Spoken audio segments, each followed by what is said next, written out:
conduzir na parte de gestão, a gente vai bater um bate-papo aí bem tranquilo, tá? Ok. Se quiser falar aí um pouquinho de você, se apresentar também. Falo da minha vida pessoal, apenas profissional, tem alguma preferência? Fica à vontade, conta um pouquinho da tua história aí pra gente. Tá. Hoje eu tenho 31 anos, né? Sou casado, tenho um filho aí recém-nascido aí de já não mais 6 meses, né? Bebezinho. Olha só, bebezinho. Sendo daquela fase mais apertada, né? Sou um cara bem tranquilo, sempre com eventos de família, os hobbies aí são sair para jantar em esposa, filho, meus pais. Sou um cara feliz, um cara realizado, até onde eu já cheguei, de onde eu vim, né? Onde a gente trabalha, corre atrás. Sou um cara feliz comigo mesmo, um cara satisfeito. E da minha vida profissional, eu tive aí as formações, né? Tá no currículo algumas formações. Hoje a minha experiência foi iniciada como técnico de engenharia clínica. Atuei ali no hospital em Santo André como representante da empresa na época, era o Hospital Bartira, onde ele é edidor. Depois eu fui para o hospital de Diadema, tudo pela mesma empresa, pela Comarro. E ali eu fazia a parte da engenharia clínica, né? Fazia o meio campo como técnico, mas fazia a gestão do estoque de acessórios, as rotinas de manutenção preventiva, as rotinas ali de troca de acessório, treinamentos com a enfermagem, é, todo o serviço ali de uma engenharia clínica terceirizada nesses dois clientes, né? Fiquei primeiro no Santo André e depois fiquei mais 4 anos no Hospital São Lucas em Diadema, né? Pela mesma empresa.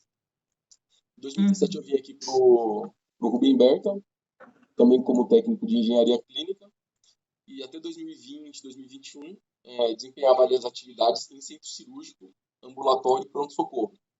Então ali, preparo da sala cirúrgica, o primeiro atendimento e algumas corretivas em mesa cirúrgica, aparelho de anestesia, bisturi elétrico, foco cirúrgico, e fazia ali, então as rotinas de manutenção preventiva e bancada. É uma empresa menor, né, empresa de cultura familiar, sempre demandou da gente uma atitude mais proativa, colaborativa, vestir mesmo a camisa da empresa. E ali em 2021, a gente teve mudanças ali na gestão da empresa.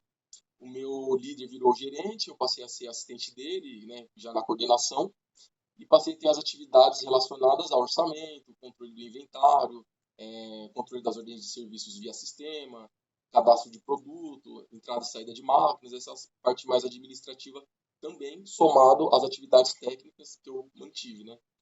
E ali em 2023, meu gerente ele teve um novo desafio dele, saiu, se desligou da empresa, e naturalmente, como eu era o assistente dele, eu assumi as funções dele ali na gestão da engenharia clínica e também da manutenção predial. Então, passei a fazer os planejamentos ali das calibrações, manutenções preventivas, recebimento ali dos fornecedores, acompanhamento de serviços terceirizados, desde elevador, tubulações de oxigênio, geradores, e também a parte da engenharia clínica. Então, mantive ali os cronogramas de calibração anual, semestral, as manutenções preventivas, os checklists, a contratação de funcionário, o treinamento dos funcionários de acordo ali com o dia a dia, né? Ora, um treinamento planejado de educação continuada, por exemplo, também um treinamento de acordo com o risco, que é o que houve. A gente detecta um risco, então a gente simula situações de risco para corrigir alguma rotina que está falha, sempre vendo ali uma causa raiz, por exemplo. E aí hoje eu tenho aqui, o nosso setor tem um time de 9 pessoas, somado em engenharia clínica e predial, e eu tenho conta ali com eletricista, oficiais de manutenção, 3 técnicos de engenharia clínica, né, e ali alguns técnicos sazonais também, se a gente tem alguma pequena melhoria, a gente chama serviço terceirizado e também faz todo o acompanhamento do serviço, do cronograma, e acho que por alto é isso, assim, da minha experiência também. Ô Elton, qual que é o tamanho do seu parque hoje de equipamentos médicos? Ele tem em torno de 600 máquinas e algumas outras alugadas, né? 600, né? Isso. Beleza. E como é que você divide o seu time hoje para poder fazer essa atuação dentro da unidade, tanto com serviços preventivos, como calibrações programadas? Como é que você distribui? Eu acho que o Rubem, se não me engano, é o hospital que fica ali depois da ACD, do Edmundo, não é? É isso mesmo, é esse mesmo. E ele é dedicado à plástica, ou a A gente grande maioria é plástica. a gente é referência em otorrinolaringologia e também Uhum. tem uma terceirização a gente aluga o hospital para cirurgias plásticas, né? Então a gente tem médicos clientes que a gente atende, né? A gente tem esse cliente interno também. Mas o hospital Sim, mesmo, ele é de otorrino. E, entendi. E como que você divide o time para fazer essa atuação hoje? a parte da peredial é dividida, né? Então tem lá os eletricistas, os oficiais de manutenção, faz atividade de peredial. Na parte da engenharia clínica, eu tenho um técnico fixo focado na preventiva. Então ele vai estar semanalmente executando as manutenções preventivas de acordo com o planejamento. Por exemplo, esse mês a gente está fazendo aí a preventiva dos bisturis elétricos, já está programada da calibração deles. Então tem um técnico que fica focado em abrir o bisturi, revisar teclado, fazer a limpeza, limpar contato e faz todo o serviço de análise. E anota se tem uma carcaça danificada, um problema de aterramento, carro, acessórios. E na sequência a gente está aguardando o cronograma, a data da calibração com a Medtronic, né, que é a nossa fabricante que a gente tem contrato. E tem outras duas técnicas que ficam fixas no centro cirúrgico, no setor, fazendo montagem da sala cirúrgica, preparação do microscópio, montagem de cabeamento, faz um atendimento mais imediato ali, participar das rotinas mais próximas com a enfermagem. E aí tenho esse técnico específico para essa parte aí de cronograma, calibração, e que junto comigo acompanha os serviços terceiros também. Entendi. Em relação a auditorias, você já participou de algum tipo de auditoria? ONA, JCI, Kementum, enfim, as diversas que a gente tem hoje. A auditoria, a gente teve apenas interna financeira, não era diretamente a ONA. Da ONA, a gente na verdade está no processo de implantação, né? Eu e a gestora da enfermagem hoje, a gente é um dos dois entusiastas aí também desse processo. A gente não está com nenhuma credenciada aqui no momento auditando, passando os requisitos, porém a gente já trabalha com os requisitos da ONA, tá? A parte da segurança do paciente, mapeamento dos riscos, a parte da educação continuada, e tenho, nem coloco isso no currículo, mas tem os cursos que eu estou fazendo aqui da Arquimedes, da ONA, para atender justamente esses requisitos.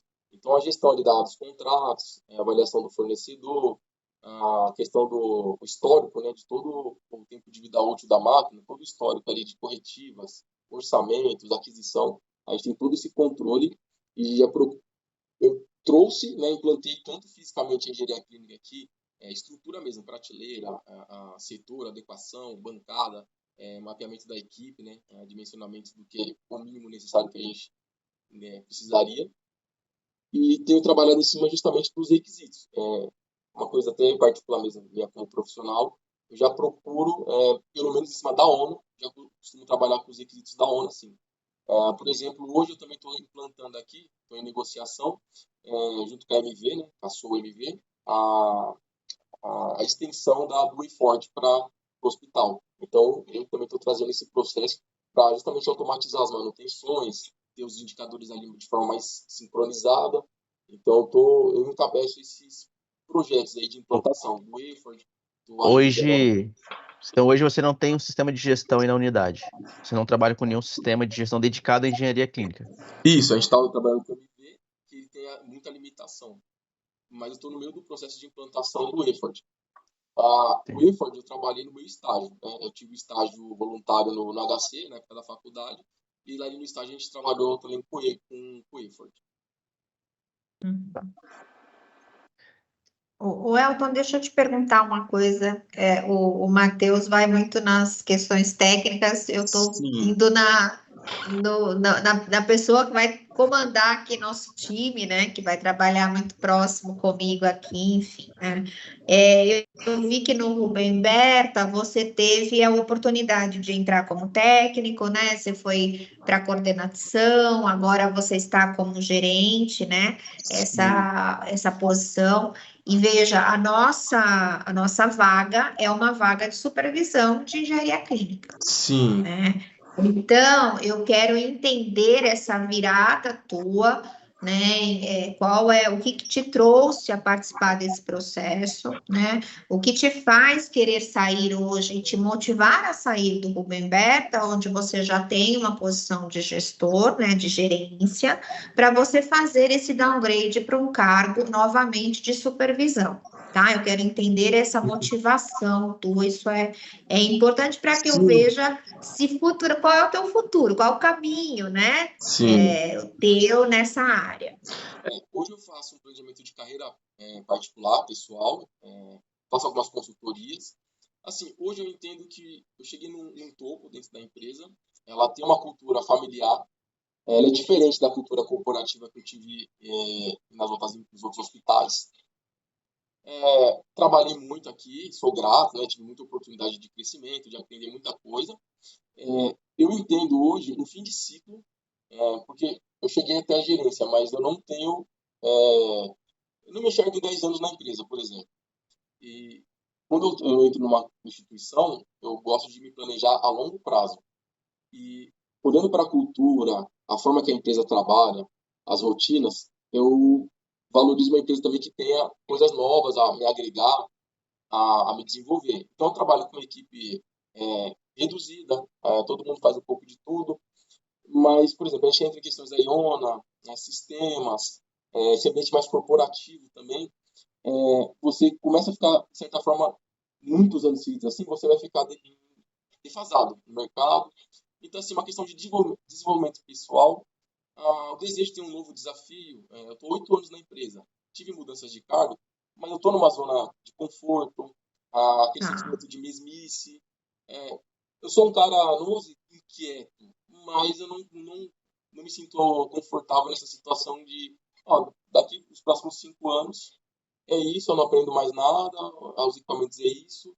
Eu não tenho um plano de carreira também assim uhum. para, sem ser audacioso, mas um diretor do hospital, eu não tenho, é uma cultura familiar. E acho que é o desafio de sair da zona de conforto, esse crescimento, ter convívio com novos profissionais, coisas novas para aprender. E uma empresa que eu, de fato, eu olho para o futuro, eu me vejo daqui 5, 10 anos na empresa, para eu ter essa motivação de estar me empenhando também. Tá, entendi. E hoje, como que você coordena aí a tua equipe, né? Como que você faz a gestão dela? Você ficou um coordenador no teu lugar? Hoje você ficou como gerente, você tem um coordenador abaixo de você ou não? Você faz gestão direta com o teu time? Na parte da predial, a gente tem um líder lá, né? A gente tem um supervisor. Mas na parte da engenharia clínica, Na clínica? eu sou mais corpo a corpo ali. Eu estou ali no setor, acompanhando o serviço. Uma das vantagens que eu tive como técnico e me tornando gestor, eu consigo avaliar de uma forma mais precisa a qualidade do serviço prestado da equipe. Eu consigo ali no dia a dia pegar uma execução não tão bem feita, consigo pegar alguns detalhes, porque é um pouco desse tato técnico também, né? Eu, durante 4 anos aqui, eu fiquei como técnico sênior, praticamente. Então, assim, eu tenho muita Sim. facilidade hoje em abrir um bisturi para fazer uma corretiva, eu tiro o vazamento de carrinho de anestesia. Então, essa parte técnica, eu tenho muita tranquilidade, muita confiança. Então, só que isso me facilita Uhum. muito para estar próximo da equipe, ali, treinando o eletricista, treinando o rapaz fazendo ali a corretiva do bisturi, para gabaritar também o serviço da calibração, ou também às vezes terceiriza um serviço. Então, eu consigo ficar próximo dos técnicos, até porque a gente não é uma instituição grande, né, de várias unidades, então a gente dentro de um único prédio, a gente consegue ter esse controle mais próximo, dialogando com a equipe, ouvindo a demanda também dos colaboradores. A gente tá, né, tem um jogo, eu sou cobrado pela direção, tenho que cobrar a equipe, manter um ambiente positivo, o engajamento também é uma questão muito delicada, né, manter a equipe sempre engajada, tem as questões particulares de cada um, e consigo fazer assim, uma gestão em parceria, né, tanto com a equipe, muita parceria, diálogo, ajuda ali com a enfermagem, que precisa muito hoje da engenharia clínica, tem uma limitação muito grande hoje do conhecimento da enfermagem com as tecnologias médicas, né? Então a gente está ali. Então hoje, por exemplo, eu deixo os técnicos fixos justamente por conta disso, né? Às vezes é por causa de um cabo, separa uma cirurgia, porque o médico não sabe verificar, a equipe não sabe verificar. Então ali muita parceria, Uhum. essa visão de que nós somos o suporte da enfermagem, eles são o nosso cliente interno também. Então, é muito diálogo, tem a rigidez de cobrar quando necessário, a gente não aceita. Sou cobrado de reclamações, não posso ter reclamação de médico, de paciente, algo que a gente é muito cobrado em relação a isso.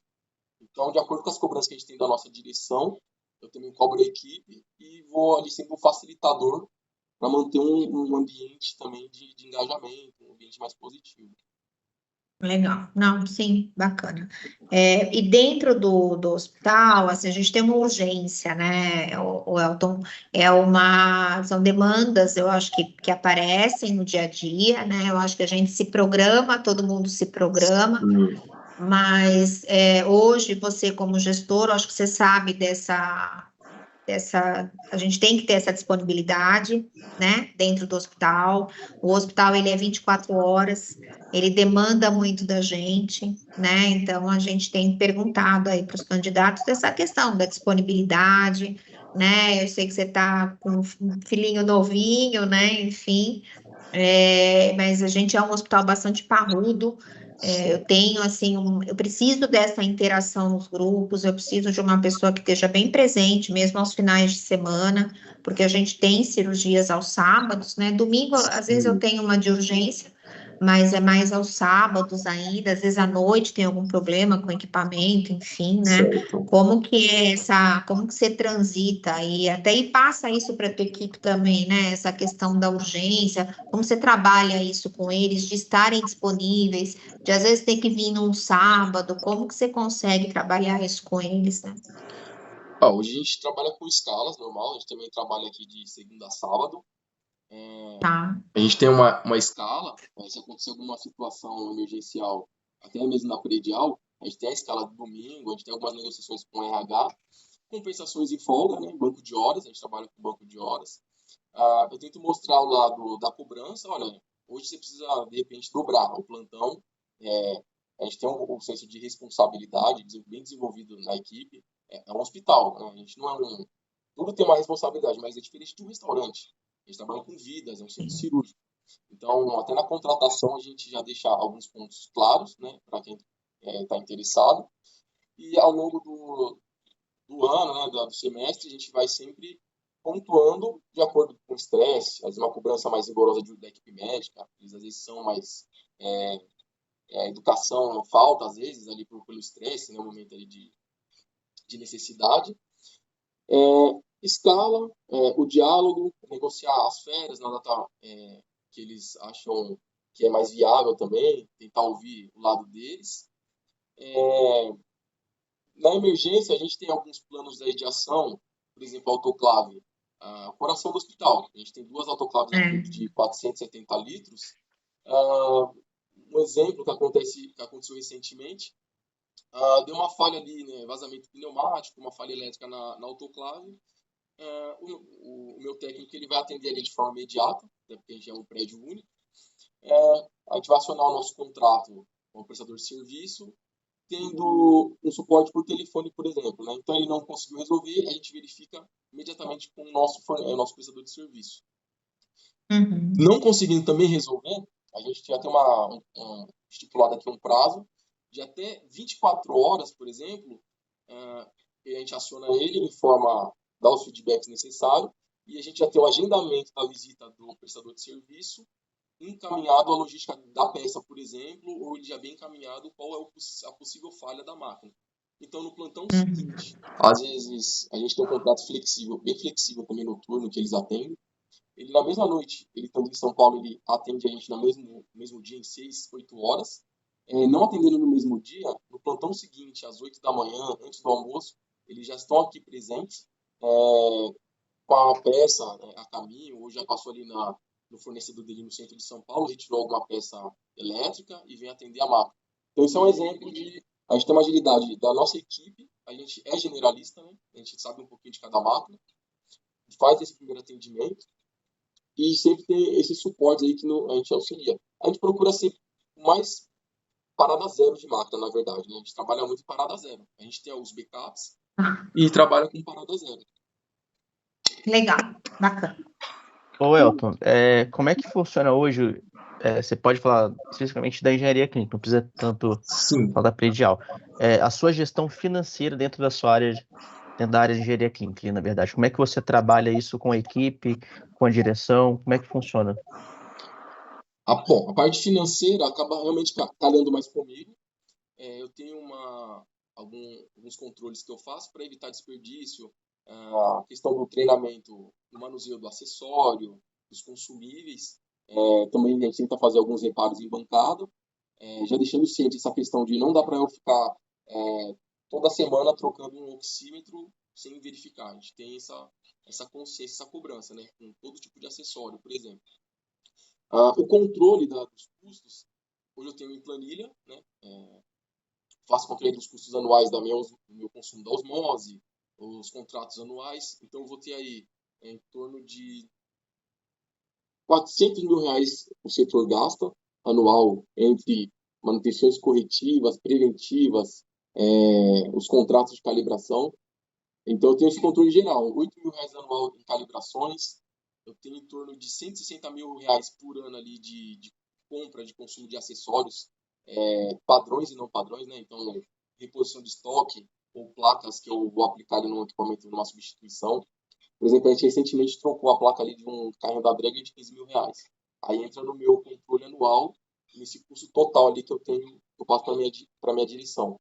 A minha osmose, por exemplo, eu gasto hoje R$17 mil em manutenções preventivas e corretivas, né? Troca de filtros de polipropileno, membrana de osmose, e ali eu vou fazendo esse controle anual. Inclusive, dos projetos que eu tenho aqui, na troca da osmose, é justamente levantei esse custo anual para a gente avaliar, né, custo-benefício. Vamos alugar uma osmose, vamos comprar de um porte maior para atender melhor a nossa demanda hoje.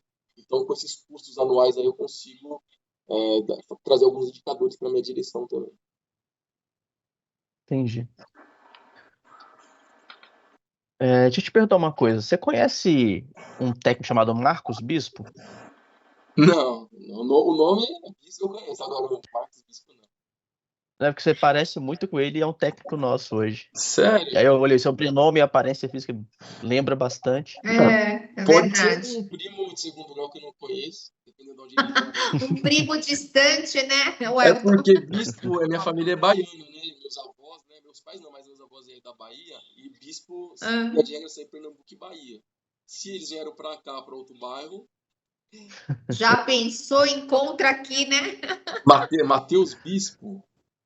Não, Marcos. Marcos Bispo. É Marcos, primo meu direto eu não tenho, Marcos, né? Mas talvez um segundo, terceiro grau aí. É isso aí. Bom, acho que é isso. Tem mais alguma pergunta, Matheus? Acho que ele fala muito bem, né? Acho que resumiu muito bem aí tua vida, tua carreira profissional, né? Acho que a gente está pensando, eu penso bastante em gestão, acho que nessa altura, quando vocês chegam nesse nível, né, Elton, acho que a parte técnica vocês já desenvolveram, né? Então, o que a gente busca um pouco agora é o melhor perfil de gestão para esse time que eu tenho aqui no Metropolitano, né? Então, eu acho que o processo vai ser direcionado muito para isso, por isso que eu fiz questão, né, de conversar, bater um papo com você sobre gestão também. A gente vai fechar essa vaga ainda essa semana, tá? A gente já está há um tempo sem supervisor, então a gente tem uma certa urgência. Você tem disponibilidade, porque hoje você está trabalhando, né? Como que é essa transição tua aí do Rubem Berta? O período eu precisaria de alguns dias só para, menos de semana, para alinhar a minha saída, passar as responsabilidades, né? Até porque eu tenho um supervisor que também faz ali a coordenação, ali, a supervisão. Fazer a parte realmente burocrática, mas eu estou disponível sim, tá bom? Você se preparou? Você tem alguém aí que você está formando já para o teu lugar? Via de regra, eu já trabalho com... Eu sempre brinco assim, eu falo, eu não tenho medo de repassar conhecimento. Então, sistema, os orçamentos, eu deixo todo mundo inteirado, porque eu fui fruto disso também, né? De fazer um pouco além e aprendi a administrar um pouco. Legal, bacana. Muito bom, Elton. Então, boa sorte para você no processo, no teu trabalho. Obrigada pelo tempo. Obrigado, E Elton. a gente se sorte. fala. Obrigada, viu? Boa sorte. Obrigado. Tchau, tchau. Tchau.